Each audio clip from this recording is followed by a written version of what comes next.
My name is Ethan Hayes, and thanks to a nightmare, I've discovered I might be the miserable protagonist in a trashy, cliché affair novel. The morning sun sliced through the blinds, casting a dappled pattern on the hardwood floors. The air was thick with the rich aroma of pour-over coffee and the sizzle of bacon in a cast-iron skillet. I was focused on flipping an egg, trying to achieve the perfect sunny side up. A pair of soft arms wrapped around my waist from behind. The familiar scent of her hair, that white tea shampoo Sophia loved, filled my senses. "What's on the menu today, Chef Ethan?" Her voice was husky with sleep, her cheek pressing into my back as she nuzzled against me. I killed the heat and slid the perfect egg onto a plate with a spatula. "Your favorite, bacon and eggs plus some toast." I forced a smile and turned to pinch her cheek. "Go get washed up before I eat it all." Captain, Sophia chirped, standing on her toes to give me a quick peck on the lips before skipping off toward the bathroom. Watching her cheerful retreat, the smile on my face slowly solidified, then crumbled. A fine, sharp pain pricked in my chest. Everything was as warm and wonderful as usual. Except for me. Last night, I'd had a nightmare. A terrifyingly real one. I dreamed that our life was nothing but a story, a dime store betrayal novel with a tired plot.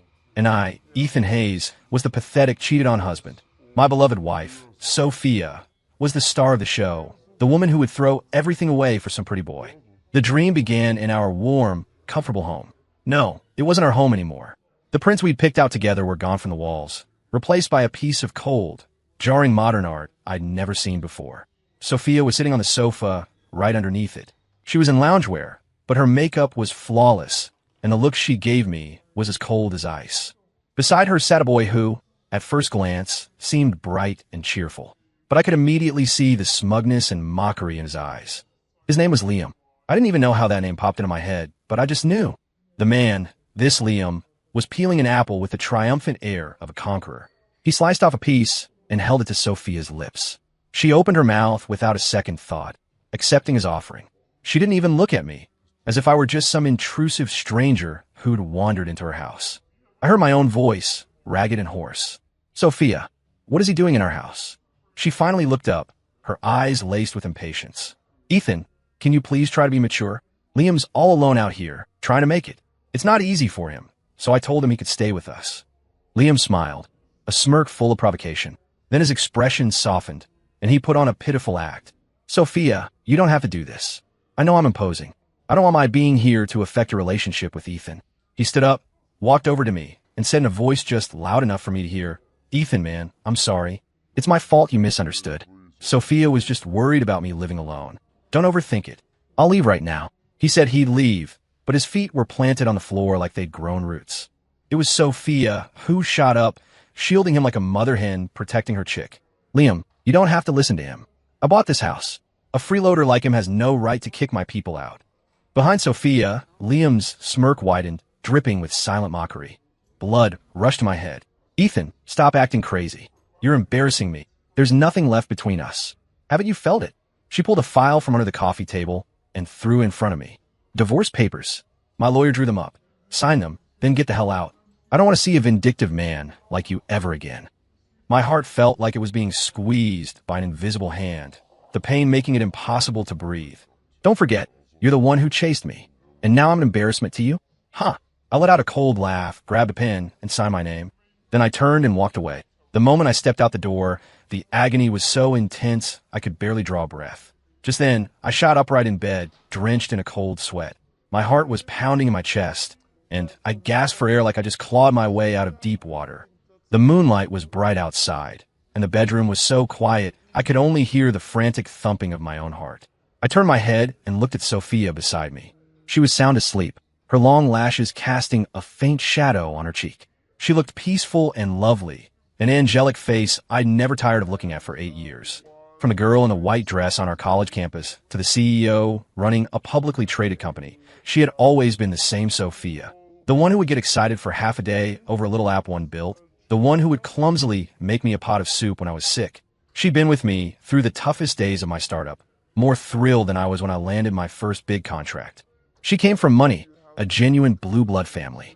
When she chose to marry me, a software engineer from a middle-class background, it had dropped jaws all over town. Everyone said I must have saved the world in a past life. I thought so too.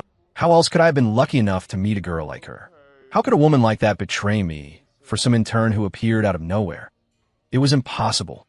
Absolutely impossible. I told myself over and over that it was just a ridiculous dream. But every detail, Liam's smug face, Sophia's icy stare, felt as vivid as if I'd lived it. The pain and humiliation of being betrayed by the person I loved most, of having everything stripped away, still coiled in my chest, refusing to leave. Just like the novel in my head said, I was the classic loser protagonist. My entire purpose was to be cheated on, which would then trigger some kind of power-up.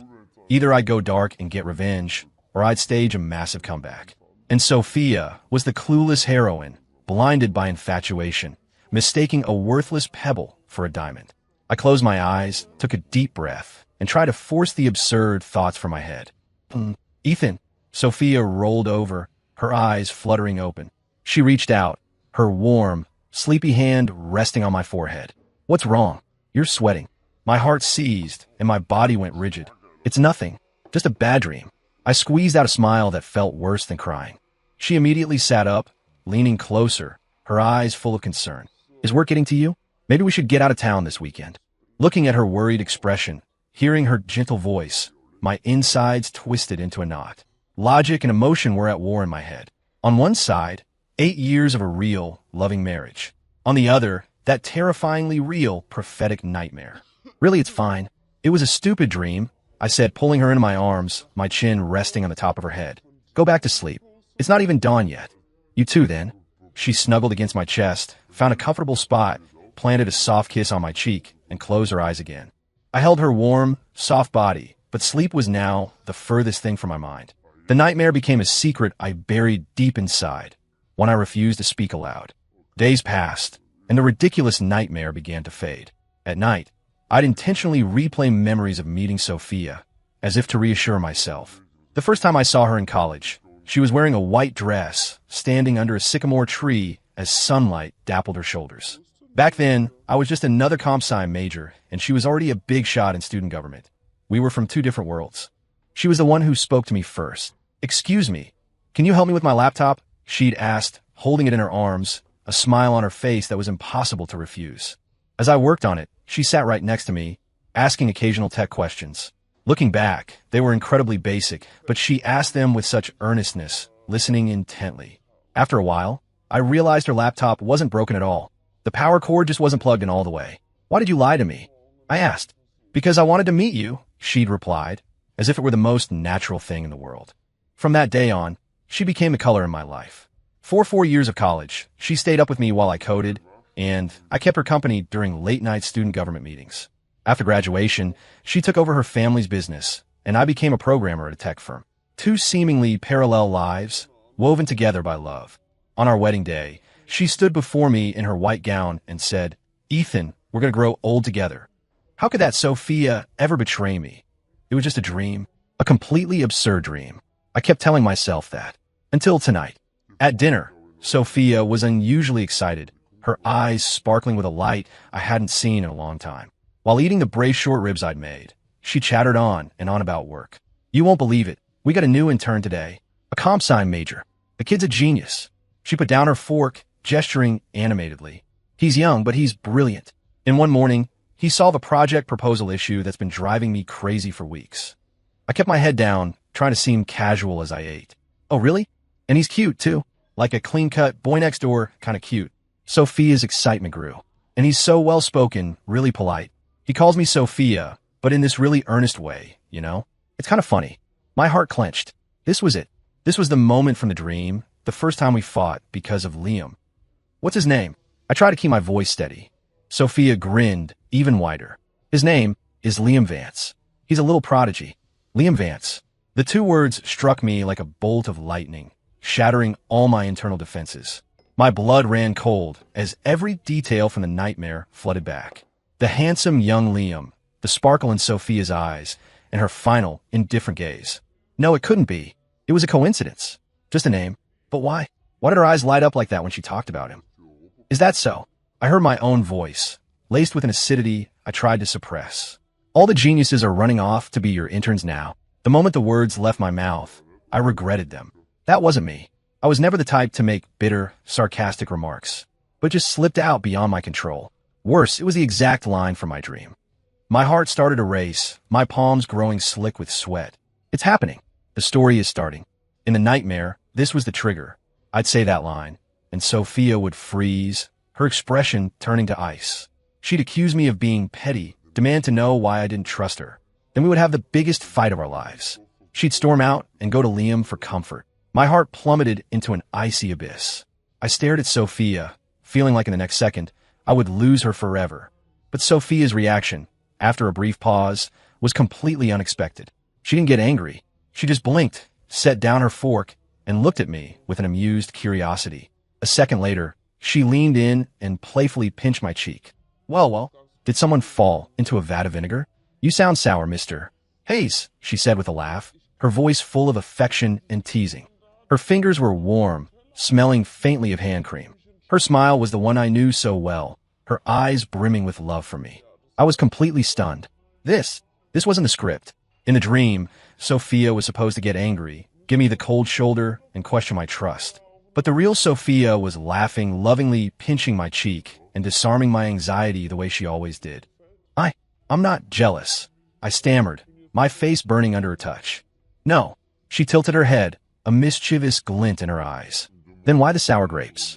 I thought my big baby was having a moment. She was acting just like she did when we first started dating. Back then, she'd always tease me, calling me a stoic, saying she loved to see me blush.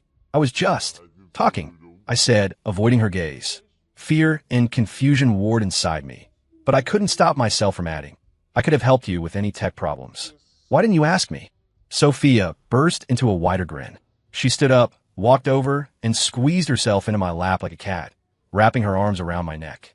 Her brow was arched, her nose almost touching mine. Are you suggesting that the CEO and chief engineer of Stellar Solutions, one of the hottest new tech companies in the industry, should come solve a minor project issue for one of Sterling Corp's divisions? An issue an intern could handle. Her voice was laced with mock astonishment. When did my company get so important? My face flushed a deep red. That's not what I meant. I couldn't finish because Sophia's soft lips silenced me. It was our little ritual, a confirmation of our love, a balm for any insecurity. A warm current flowed through me, but with it came a deeper confusion. The script had changed. What did that mean? The scene from the dream didn't happen, but her admiration for Liam was real. She had called him a genius, and I'd seen the light in her eyes. That light was admiration, excitement, the joy of discovering something interesting.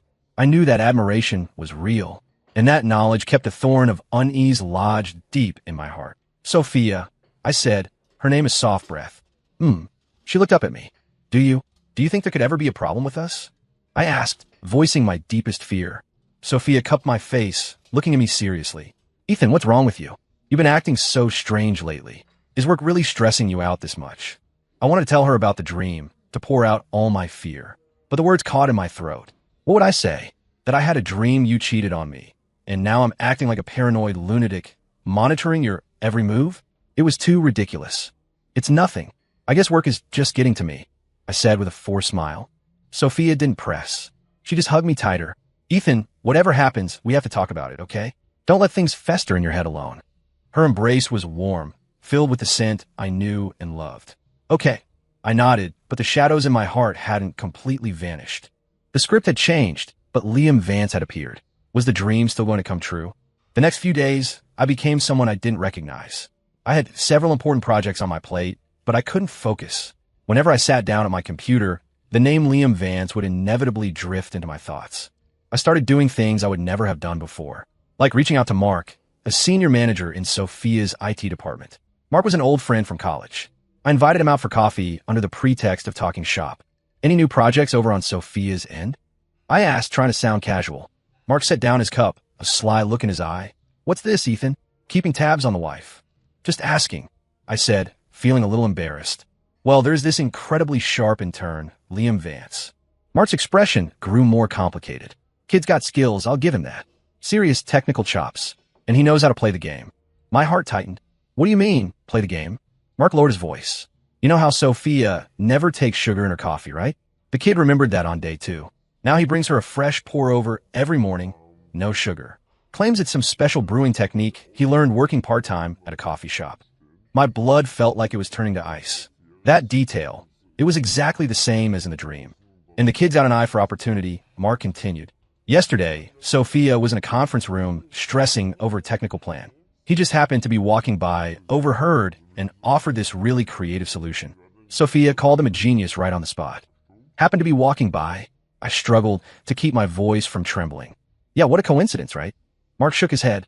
To be honest, it rubs some of us old-timers the wrong way. And in turn, getting that much attention, my hand holding the coffee cup started to shake. Every single detail matched the dream. Every move Liam made was as if he were following a script. Ethan, you okay? You look a little pale, Mark asked with concern. I'm fine.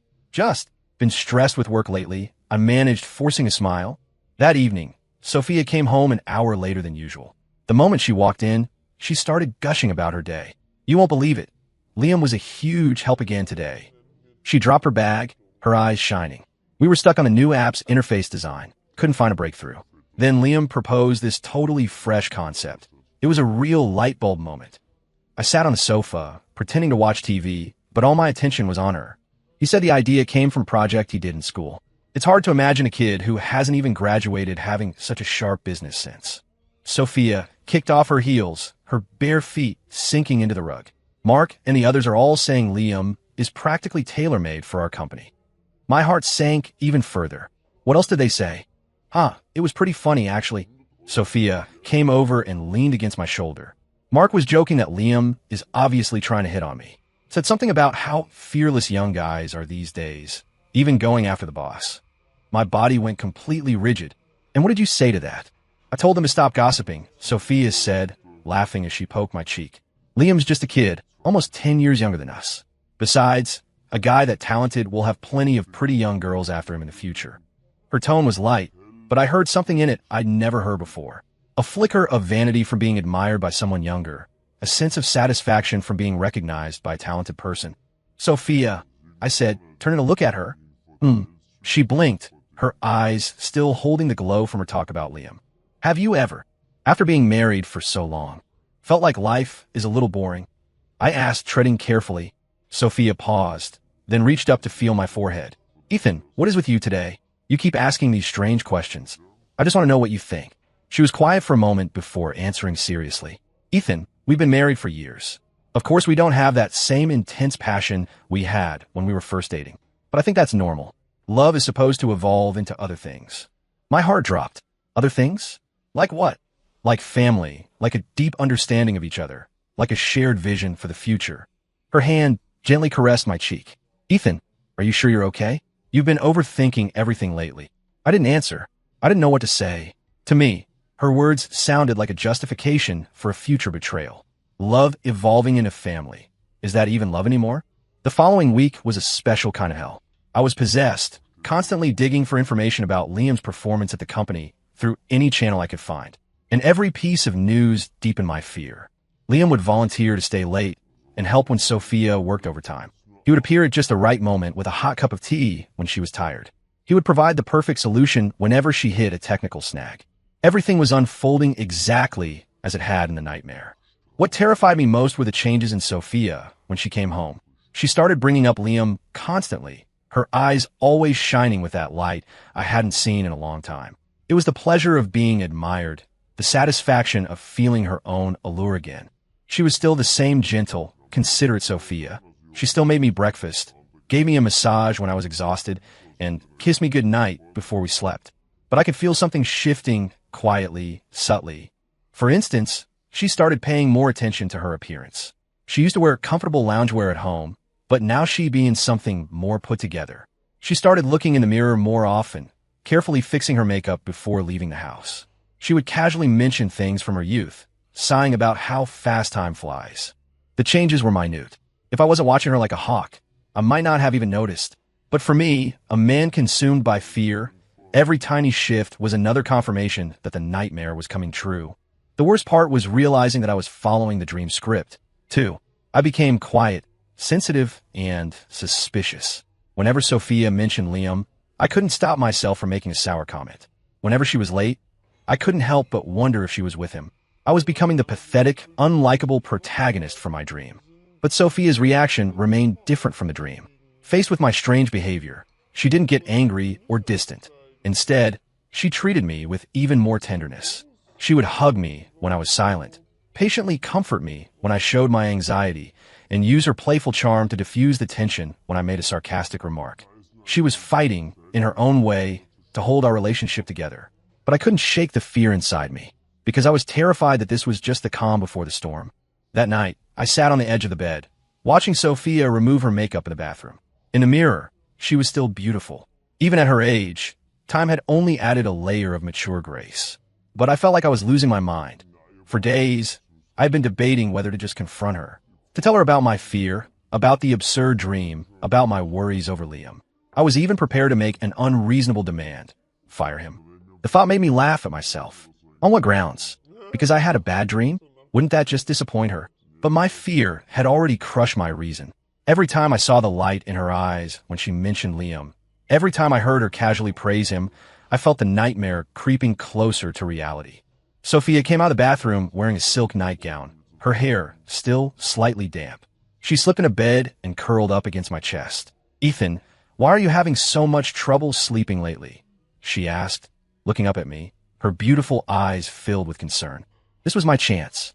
I took a deep breath, ready to say the words that had been stuck in my throat for so long, ready to tell her that I didn't want her getting close to Liam, that the young man's intentions weren't pure. Even if she thought I was being irrational, even if she got angry or confused, I had to say it. "Sophia, there's something I need to tell you." I started, but my words were cut off by the glow of her phone screen. It was past 11 at night. Who would be texting at this hour? Sophia picked up her phone. I caught a glimpse of the sender's name, Liam. My heart sank to the bottom of my stomach. Here it is. This is it. This is the turning point from the nightmare. The late night, soul-bearing confession. I didn't even need to see the message to know what it said. It would be some sob story about his unfortunate family, some angsty monologue about his uncertain future, capped off with something like, "You're the only person who makes me feel any warmth." It was a classic move. Play the victim to win sympathy, then build an exclusive emotional connection. In my dream, Sophia had seen that message, and her maternal instincts had gone into overdrive. She had waited for me to fall asleep, then secretly slipped out to comfort a child. She opened the message, and her brow furrowed slightly. That look, was it sympathy? Pity? My heart felt like it was being sawed apart with a dull knife. The pain was suffocating. Of course, it was all happening just like the dream. She was starting to feel sorry for the poor young man. The words I had prepared died on my lips. What was the point? The script was already playing out. A profound exhaustion washed over me, not from lack of sleep, but from despair. I loved Sophia, and it was because I loved her that the thought of losing her was so agonizing. But the look on her face as she read Liam's text made me feel like a clown, a pitiful fool, kept in the dark, forced to pretend I knew nothing. After reading the message, Sophia didn't reply right away. She put her phone aside and turned to hug me. "Let's get some sleep. You have work tomorrow," she said, her voice soft and gentle. But I could hear a subtle, deliberate attempt to cover up her distraction. Her embrace was still warm, but I felt a distance. In the dream, she had said the exact same thing. Then, when I was asleep, she had slipped on a coat and left. I closed my eyes, pretending to drift off, but every nerve was on high alert. I was waiting for her to get up, waiting for the nightmare to truly begin. The minutes ticked by. Sophia's breathing grew even and steady. She seemed to have genuinely fallen asleep. I cautiously opened my eyes just a crack.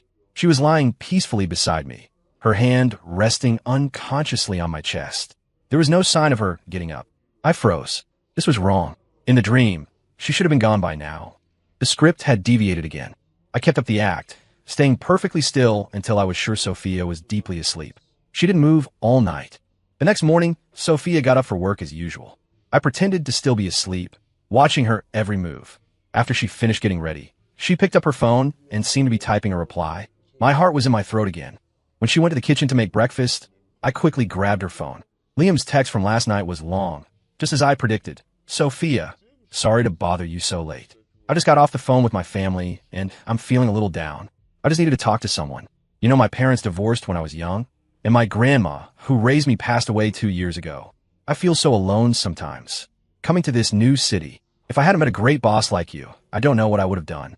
Sometimes I feel like you're the only person who shows me any warmth or kindness. Thank you for everything. I know I'm just an intern and I shouldn't be taking up your time, but I really don't have anyone else to talk to. Reading it made my stomach turn. You're the only person who shows me any warmth. I don't have anyone else to talk to, as if Sophia was his personal savior. With a trembling finger, I opened Sophia's reply. Focus on your work. Young people shouldn't overthink things. Not getting enough rest will affect your performance. That was it. Just one sentence. It was short, professional, and full of distance. There was no comfort, no sympathy, and certainly no flood of maternal instinct. This was nothing like the dream.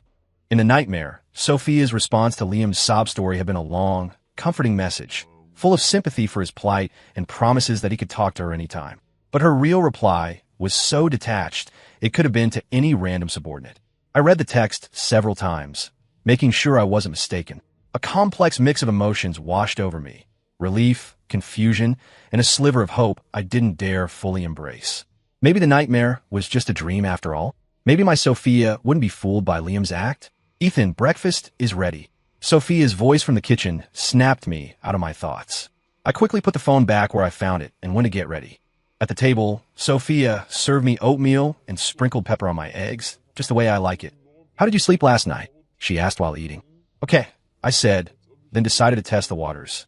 Your phone went off late last night. Was it work? Sophia paused for a second, then shook her head. It was Liam. Sent a text about some family stuff. Her tone was completely neutral, showing no particular emotion. Is he having some kind of trouble? I probed further. Not really trouble. Just young people being dramatic, Sophia said, taking a sip of her coffee. Probably just homesick. She spoke about it as casually as she would discuss the weather. There was none of the gushing sympathy from the dream. A huge weight seemed to lift from my shoulders. So what did you say to him? Just told him to focus on his work and not to overthink things. She glanced at me. Ethan, why are you so interested in my company's business all of a sudden? I felt a little awkward. Just asking. Sophia reached out and touched my forehead. You've been really weird lately, always asking these strange questions. What's really on your mind? Looking into her concerned eyes, I felt the fear inside me start to recede. Maybe I really had been overthinking it. The Sophia in front of me was nothing like the one in the dream. This was the woman I loved. I smiled and took her hand. I'm not worried about him. I'm worried about you. I just think that kids these days can be complicated, especially when they're just starting their careers. They'll do anything to get ahead. You're too trusting. I'm worried you'll get taken for a ride. Sophia stared at me, then broke into a laugh. Ethan, what are you thinking? I've been running this company for years. I'm not going to be fooled by some kid. But if you don't like him, I'll just fire him. Seriously, what have you been worrying about all this time? You're losing sleep over something so small? Where's the confidence of tech CEO? Her eyes curved into crescents, not a hint of anger in them. They were filled with that unique, adoring tenderness she reserved only for me, as if we were still in the honeymoon phase of our relationship. It made my heart skip a beat. I quickly looked down at my plate, focusing on my food. Even after all these years, she could still effortlessly make my world spin. My fear slowly dissipated. Hearing her talk so casually about firing Liam, I suddenly felt how ridiculous my anxiety had been. My Sophia was never a woman who could be easily deceived. She had her own judgment, a deep commitment to our love, and she cherished what we had built together. You don't have to fire him, I said, squeezing her hand. I trust you. Sophia blinked, a flash of surprise in her eyes that quickly melted into a relieved smile. Now that's the Ethan I know. She leaned in and planted a kiss on my cheek. I was starting to think you were going to be suspicious forever. I ducked my head, ashamed of how I'd been acting. However, the next evening, when Sophia came home, she had a strange, unreadable expression on her face. She sank into the sofa and sat in silence for so long, I thought she might not speak at all. Ethan, she finally said, her voice a little hoarse. Liam, I fired him today. My heart seized, as if clamped in an invisible fist. Why? What happened? Sophia looked up, her gaze complex as it settled on my face. He confessed to me today. Of course. The final piece of the puzzle fell into place. Liam had finally shown his true colors. What did he say? I heard my own voice, trembling with a pressure I couldn't contain. Sophia took a deep breath, her expression shifting as she recalled the scene. He said he loved me, that the first time he saw me, he was captivated by my intelligence and beauty. That being with me made him feel a passion he'd never known before. My fist clenched at my sides, knuckles turning white. And then he said, Sophia's voice faltered for a second, as if she were mimicking Liam's tone. Sophia, I know this is wrong, but I can't help caring for you, loving you. I don't want to break up your family. I just want to give you a safe and happy place outside of your home. And then, ha ha, right then, Sophia, who had been trying to stay serious, completely lost it. She grabbed a pillow and collapsed on the sofa, roaring with laughter like a little girl who just pulled off a successful prank. A lovely blush spread across her cheeks. You have no idea how awkward it is to be confessed to by a guy 7 or 8 years younger than you with lines straight out of cheesy daytime soap opera. I felt like my toes were trying to dig a new basement under the office building from the secondhand embarrassment. Her laughter was crisp and clear, like a gust of wind that instantly blew away the dark clouds that had been gathering in my heart. I couldn't help but start laughing too. I sat down next to her and pulled her soft body into my arms. Well, that just proves how charming my wife is. As our laughter subsided, Sophia grew quiet in my arms. She looked up at me, her expression turning incredibly serious, as if she'd made a profound decision. She cupped my face with both hands and said, gently but clearly, "Honey, I'm sorry." I admit it. When he first showed up, I was, for a moment, captivated. He just acted so much like you did when you were young. Bright, ambitious, with this endearing nerdy streak. If it weren't for that, I never would have been fooled by his cheap, obvious tactics for so long. I didn't see it for what it was until he sent that text. But regardless, I did develop a crush on the idea of him. I'm sorry. I feel like I have to be honest with you about that. She finished speaking, and her body trembled slightly, as if she was afraid of my reaction. But I knew, very clearly, that it wasn't love, Sophia continued. Because I know where my home is. I know where my heart is. Suddenly, my fear felt so pathetic. I was afraid of losing Sophia, but I hadn't trusted her love for me. I had believed in a nonsensical dream, but not in the deep, unshakable bond we had built over 8 years. Sophia, I had a really strange nightmare recently. I finally decided to tell her my secret. I dreamed that you cheated on me, that you were with Liam.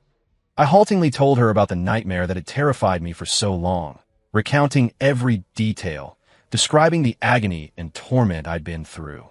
Sophia listened quietly, tears slowly welling up in her eyes. "Ethan," she said, her voice choked with emotion. "I'm so sorry. I didn't realize you were in so much pain." She hugged me tightly, as if trying to merge her body with mine. "I had no idea you were carrying all this. I didn't know that my every action was just making your fear worse." I held her, feeling the warmth of her body, and the darkness in my heart finally dissolved completely. "No, it was me. I was being too sensitive," I whispered in her ear. "I didn't trust you enough. I didn't trust us enough." Sophia's eyes were full of tears, but she broke into a smile more brilliant than I'd ever seen. "Ethan Hayes, you listen to me," she said, her voice thick with emotion but her tone leaving no room for doubt. "The person I love is you. The person I chose is you. The person I want to grow old with can only be you, and no one is ever going to take that away." I couldn't hold back any longer. I lowered my head and kissed her fiercely. The nightmare was finally over, and our love was still here. After a long moment, we pulled apart. "It's my own fault for falling for a big dummy like you so early on," Sophia said, a teary smile on her face as she gently patted my back, her voice full of loving exasperation. I took a deep breath, the air mixed with the scent of her hair filling my lungs like a warm current, chasing away every last trace of emptiness and anxiety. "Sophia," I raised my hand and gently wiped the moisture from the corner of her eye with my thumb, feeling the soft, warm texture of her skin. "Thank you for telling me all this." I looked into her eyes and said with all the sincerity I had, "But you have absolutely nothing to feel guilty about." She blinked her misty eyes, seemingly surprised by my reaction. I smiled, deciding it was time for my own overdue confession. "Actually, there's something I want to tell you, too." A hint of confusion crossed Sophia's face as she watched me, waiting. I held her slightly cool hand, feeling my own ears start to burn. "Last year, I went to a conference down in Austin for a business trip. At one of the networking events, I met a girl. I could feel Sophia's fingers tense slightly in my hand. I didn't look away. I met her gaze, laying everything bare. She was wearing a white dress and had her hair in a high ponytail. When she smiled, her eyes crinkled and she had these 2 little dimples. She looked exactly like you did when you were 18, the first time I saw you in the library. Honestly, I admitted, for a split second, my heart skipped a beat. It felt like time had rewound, and I was right back in that moment of first love. Sophia didn't say anything, just watched me. But it was just that, a momentary flicker, I said, holding her hand tighter, trying to warm it with my own. "She wasn't you. She only looked like the you from back then." like the girl who made me fall head over heels. I looked deep into Sophia's eyes, speaking each word with absolute clarity. I might have fallen in love with you because of the vibrant girl you were at 18, but the person I love has never been just the 18-year-old Sophia. I love every version of you, from 18 until now. I love the college student who would argue with me about a math problem until she was red in the face. I love the young professional, fresh in her career, who would hide in my arms and cry after a bad day at work. And I love the fearless businesswoman who fought in the corporate world to build our life together. And most of all, I love the mature, brilliant woman you are now, my wife, who still knows how to be playful with me. We aren't perfect people. We both have moments of confusion and doubt. But it's that imperfect honesty that makes our love more real, more solid. Ethan, Sophia said suddenly, her voice trembling with a solemn weight. From now on, let's be more honest with each other, okay? Whatever happens, good or bad, we tell each other right away. No more hiding things. Okay, I nodded firmly. It was our pact. And her tone shifted, and she blinked playfully, a mischievous smile spreading across her tear-streaked face. The next time some young girl in a white dress bats her eyes at you, you have to report it to me immediately. She leaned in close, lowering her voice to a mock-threatening whisper, so I can go help you prune those stray branches. I couldn't help but laugh at how adorable she was. Deal. So what if some handsome, rich young guy confesses his love to you? Then she said, lifting her chin proudly like a little peacock, I'll reject him on the spot, in front of everyone. Then I'll come home and tell you all about it, just to remind you exactly how in demand your wife is, just to keep you on your toes. We held each other, laughing and joking, the last of the shadows in my heart completely gone. Outside, the night was dark, but inside our home, everything felt brighter than ever. Later that night, after Sophia had fallen into a deep sleep with her head on my arm, I quietly slipped out of bed and went to the study. The soft glow of the monitor lit up my face. I looked at the document I had created, the one that chronicled the so-called plot. The cold, hard text had been like a curse, binding me, nearly destroying the most precious thing in my life. I am not a puppet protagonist in anyone's story. I am just Ethan. I am Sophia's husband. And my wife, Sophia, is not some heroine from a trashy affair novel. She is my love, the treasure I would spend my life protecting. I moved the cursor over the file.